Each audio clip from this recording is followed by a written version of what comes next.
بسم الله الرحمن الرحيم. الحمد لله وحده والصلاة والسلام على من لا نبي بعده. اما بعد. د نستا نیوز د طرفنا زاید مدني صاحب او د نور ملګرو په خواهش باندې د هفتوار ستاسو د سوالات او جواباتو سلسله ان شاء الله شروع کیږي د نن نه. هر جمعرات په جمعرات به ان شاء الله تاسو هغه کتی شئ که تاسو سوالات کوئ د دین متعلق مسائل د شریعت نه به تاسو ته ان شاء الله العزیز د قرآن او د سنت او د فقه حنفي په روشنۍ کې تاسو ته د هغې جوابات مدلل ملاویږي. جوابات ستاسو هغه به د خپل روزمره زندګۍ د مسایلو متعلق وي. سوالات اختلافي مسایل نه اجتناب پکار دی ځکه چې زمونږ د سوالاتو جواباتو سلسله چونکې عام نشر کیږي نو د اختلافي مسایلو څه فایده نشته او نقصان نشته دی. لہذا هغه سوال کول پکار دی چې کم ستاسو دپاره فایده وي او کم تاسو ته د هغې جواب ضرورت وي هغه کول پکار دی. یو ورور تپوس کړی دی چې د مانځه په دوران کې چې کله په مونځ یو بنده ولاړي په موبایل باندې رنګ راغی نو وی ماله څه کول پکار دی، مونځ مات کم او که نه په مانځه په دوران کې په حالت کې د خپل موبایل هغه آف کم، ماله څه کول پکار دی؟ جواب دا دی چې سړی جومات ته راځي نو اول خپل موبایل بند کړي، مخلوق سره د رابطه ختمه کړي، خالق ته یې دغه ټایم ورکړي نو موبایل مکمل آف کول پکار دی. خو بیا هم که د یو انسان نه هیر شو او هغه ته په مانځه په دوران کې رنګ راغی، جمع ولاړه ده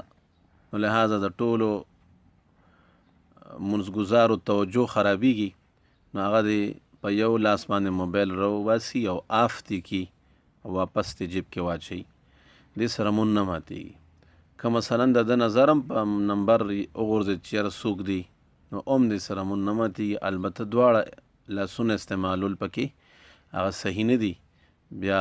عمل کثیر جوړیږي نو لہذا دې سره مون نه ماتېږي. په یو لاس دې موبایل راوباسي، آف دې کړي، واپس دې جیب ته واچوي. بل یو ورور تپوس کړی دی چې زه بیمار یم د زړه او ډاکټر راته دوایانې لیکلي دي، یکې یو قسم ګولۍ داسې دي چې هغه ماته تکلیف د زړه شروع شي نو زه هغه ګولۍ د ژبې لاندې ږدم. نو آیا د مانځه په دوران کې د ګولۍ چې ده د ژبې د لاندې ایښودی شم او که نه، دې سره مونځ ماتېږي او که نه؟ جواب دا دی چې دغه ګولۍ چې ته اگر چې د عذر په بنا باندې ږدی خو د دې هغه خوږوالی یا هغه اثر، هغه ذایقه هغه چې تیریږي او دا ویلې کېږي نو دا دې سره مونځ ماتېږي. فقهاو لیکلي دي که انسان په خوله کې مثلا چاکلیټ ایښودی دی یا ټافي ایښودې ده یا د ګوړې یو ډکره ایښودې ده او دې مونځ کوي او د هغې هغه مټاس تیریږي نو دې سره مونځ ماتېږي. لہذا ګولۍ هم دغه شی دی نو د مونځ په دوران کې که ده دا ګولۍ کېښوده نو مونځ ماتېږي. په کار خو دا دی چې د مانځه شروع کېدو نه مخکې دې دغه دوی استعمال کړي، ګولۍ د ژبې لاندې کېږدي او مونځ ته فارغي. که بالفرض مونځ کې ورته تکلیف شروع شو نو بیا دې مونځ مات کړي او خپله دوی د استعمال کړي، دوباره دې مونځ وکړي. خو د مونځ په دوران کې د ژبې لاندې ګولۍ ښودل دې سره مونځ ماتېږي ځکه چې هغه خوږوالی چې کوم دی نو تېرېږي. اصل کې د فساد صلات دپاره حکم چې لګي د هغه علت او سبب هغه خوږوالی دی چې هغه د دې ګولۍ نه هغه تېرېږي او لاندې خېټې ته ځي که نه. بل یو ورور تپوس کوي چې یاره د امام دپاره پټکې وهل امامتۍ ته وړاندې کېږي نو دا پکار دی او که نه؟ جواب دا دی چې پټکې په سرول دا سنت العادت دی، سنت اللباس دی د نبی کریم صلی الله علیه وسلم. نو بهتره خبره ده، افضله ده چې انسان پټکي په سري او جمع ته وړاندې کېږي پټکي په سرول پکار دی، خو ضروري او لازمي نه دی. لہذا که یو عالم یا یو امام هغه بغیر پټکي صرف په ټوپۍ کې جمع ورکوي، امامتي ورکوي، نو دې سره هیڅ قسمه څه کراهت په منځ کې نه راځي، هیڅ قسمه کراهت. نو لہذا په امام باندې پټکي لازم کول دا صحیح نه دي. یا مثلا امام په محراب کې ځان ته پټکي ښودي او چې کله جمع ته وړاندې کېږي پټکي په سر کې، او چې کله جمع وکړي بیا پټکي په محراب کې وغورځوي، دا طریقه هم ټیک نه ده، ځکه چې پټکي د مانځه دپاره یوازې نه دی، دا سنت اللباس دی. نو بهتر دا چې عامو حالاتو کې هم په سر کړي، او که نه په سر نو په ده باندې الزام نه دی پکار، او په ده باندې لازم کول نه دی پکار، په ده باندې تنقید نه دی پکار، ځکه چې دې سره هېڅ قسمه کراهت په منځ کې نه راځي. یو ورور تپوس کړی دی چې زه سهار جمع ته چې راشم، جمع ولاړ یم، ما سنت نی کړی د سهار، نو آیا زه څه وکړم، جمع کې شرکت وکړم که زه سنت وکړم؟ د سحر سنت چې دی هغه سنت مؤکده دی، او په حدیث مبارکو کې د تاکید ډیر زیات راغلی دی. حدیث مبارک کې راځي نبی علیہ السلام فرمایي د سحر د 2 رکعات سنت بالکل مه پرېږدئ، اگر که تاسو د اسونو خپو کې چخڼه کیږي او تاسو چخڼه کوي به نه پرېږدئ. نو تاکید راغلی دی. بهتره طریقه دا را مسنون عمل لا دی چې انسان کور چاردامو کې سنت مو کې او جمعات ته جمع دپاره راشي. او که بالفرض یو انسان سنت نی کړی او جمعات ته راغی، نو هغه له پکار داري چې دغه سنت په داسې ځای کې وکړي چې د امام قرات نه اوري، او که جمعات ټول جمعات کې د امام قرات اورېدی شي، نو بیا د جمع نه څومره چې لرې وي او د جمعات د پیلر او د ستنې یو طرف ته شاته ودرېږي او سنت به ادا کوي، بیا به جمع کې شرکت کوي. سنت به د هغه وخته پورې کوي، پرېږدي به نه چې د مانځه د جمع قاعده لاندې کولی شي، او چې کله د دنه قاعده فوت کېږي نو بیا به د سحر سنت پریدي، بیا به جمع را لاندې کوي، ځکه چې د جمع تاکید او فضیلت په نسبت د دې باندې ډیر زیات دی. نو چې کله قاعده لاندې کولی شي نو سنت به نه پریدي، سنت به کوي. او که دی وایي که زه سحر سنت کوم نو ما نه قاعده فوت کېږي، نو په دغه صورت کې د دنه جمع ځي، نو بیا به د سنت پریدي او جمع کې به شرکت کوي. آیا د دغه سنتو قضا شته او که نشته دی؟ سنت فقها لیکي په حکم د نفلو کې دی، او د دې قضا نشته دی چې د نه پاتې شو. دومره خبره ده چې زمونږ بعض علماء احناف دا خبره کوي چې سنت د اشراق نه رستو د دې بدل که وکړي شي نو دا به ډیر ښي،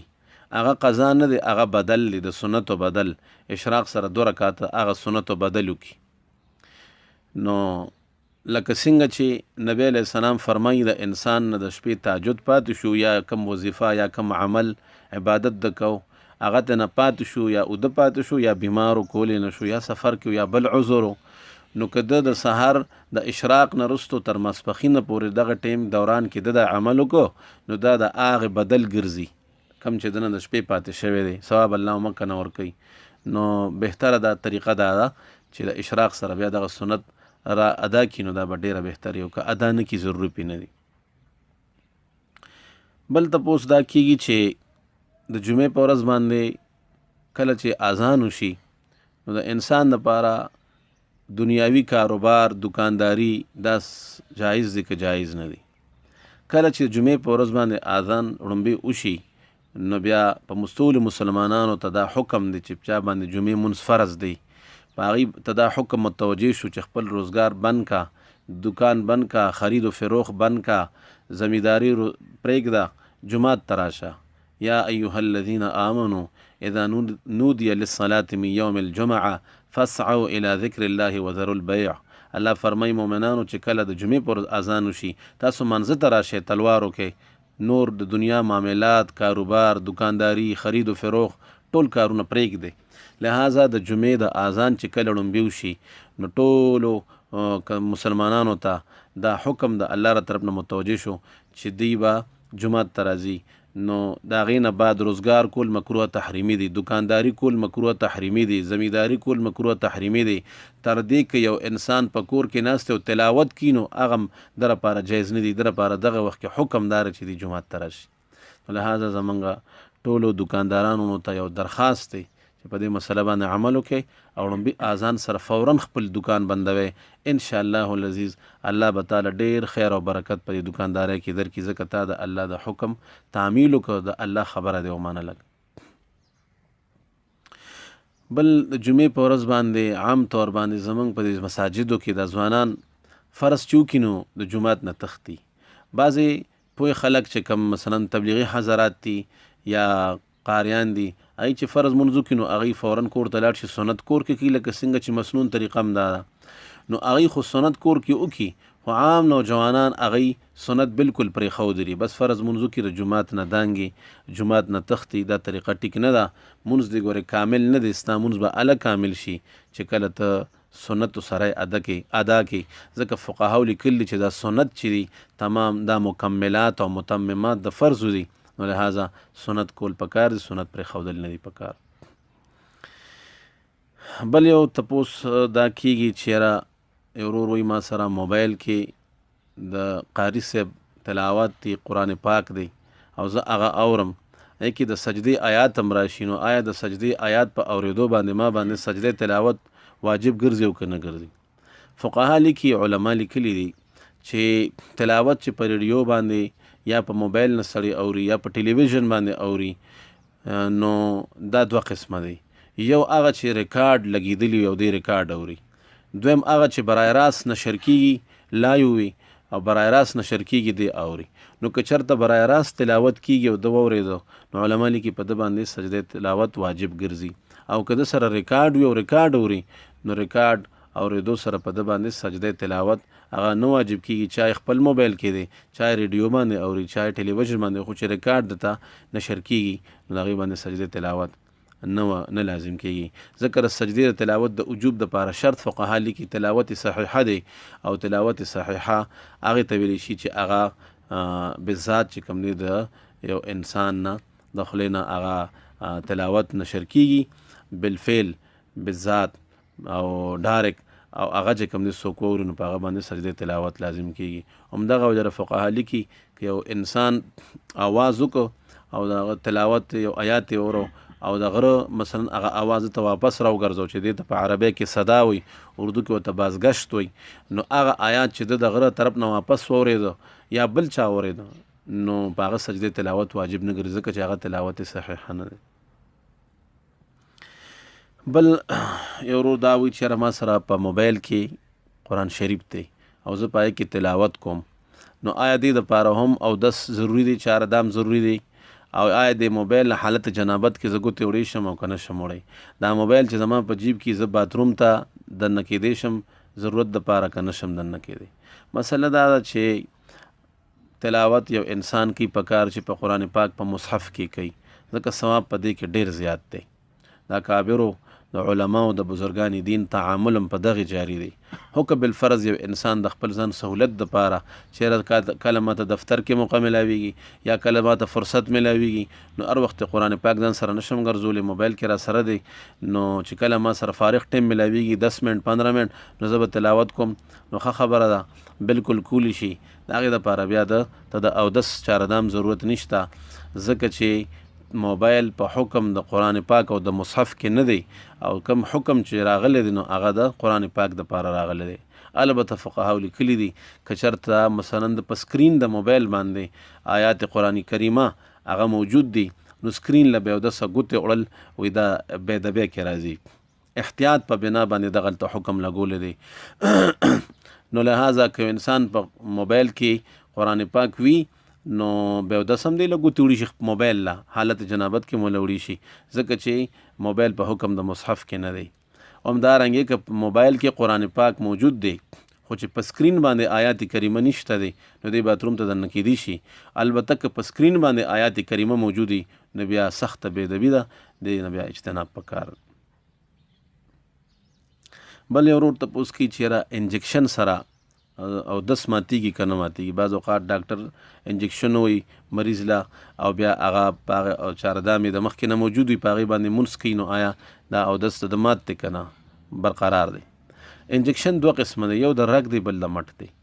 د رګ هغه ډاکټر چې کله انجکشن وایي نو چې کله هغه سرنج هغه نیډل دننه کي نو بیا ځان ته واپس راکاږي چېرې دا انجکشن په رګ کې لګېدلی دی او که د رګ نه بار دی، نو د هغې نه وینه راشي سیرنج ته، او وینه چې کله د بدن نه روځي نو دا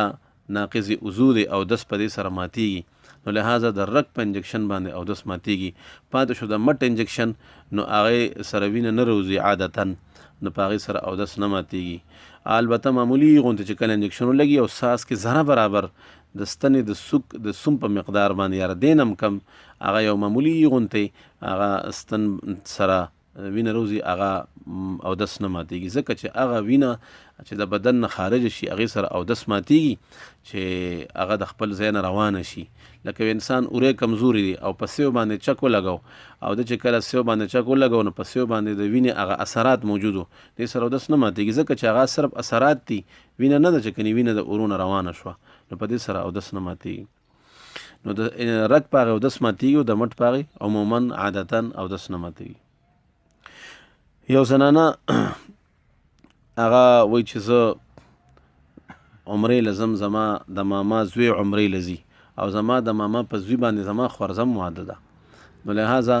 هغه عمرې لځي، نو زه د ماما زوی سره عمرې لتلی شم او که نه. فقهاو لیکلي دي چې زنانه چې کله عمرې له حج له یا په سفر باندې ځي، هغه سفر چې هغه 48 میل یا 77 کیلومیټر وي، نو دې دپاره د محرم ضرورت دی. نو لہذا که عمرې لځي حج لځي، دې سره به خامخا محرم موجود وي. محرم چاته وي چې دې زنانه ورسره نکاح نه کېږي، پلار، رور، تره، ماما، نیکه، ورواره، خوریی شو، دې نه علاوه بل چا سره نشي تللی، او یا به ورسره خپل خاوند موجود وي. نو که نه ورسره محرم او نه خاوند وي، دا زنانه عمرې له نشي تللی د بل چا سره، اگر چې د ماما زوی دی او اگر چې په هغه سره په هغه باندې خورزه واده ده. د زنانو ډلې سره هم نشي تللی، د فقهاو احنافو د فقهاو د کتابونو د فقه مطابق، ځکه چې دې سره محرم یا زوج نشته دی. نو علما لیکي که کومه زنانه هغه د پردي سړو سره لاړه، د ماما زوی سره لاړه، د تره زوی سره لاړه، په کور مالت کې زنانه تللی او یو ورسره سړی و هغوی سره په ډله کې لاړه، ثواب یې نه کېږي، هسې چکر یې و او پیسې ولګولې، ثواب یې نه کېږي. بل یو تپوس دا کېږي چې یاره په نیمه باندې څاروی ساتل جایز دي که نه جایز دي. زموږ په علاقه کې عموما داسې خلک کوي، په نیمه باندې څاروی ساتل هغه جایز نه دي. علما وایي چې دا اجاره فاسده کې راځي، لہذا د نیمې باندې څاروی ورکول که سر وله مقرر کړي او که سر وله نه مقرر، په دواړو صورتونو کې په نیمه باندې څاروی ساتل دا جایز نه دی. واخر دعوانا الحمدلله رب العالمین.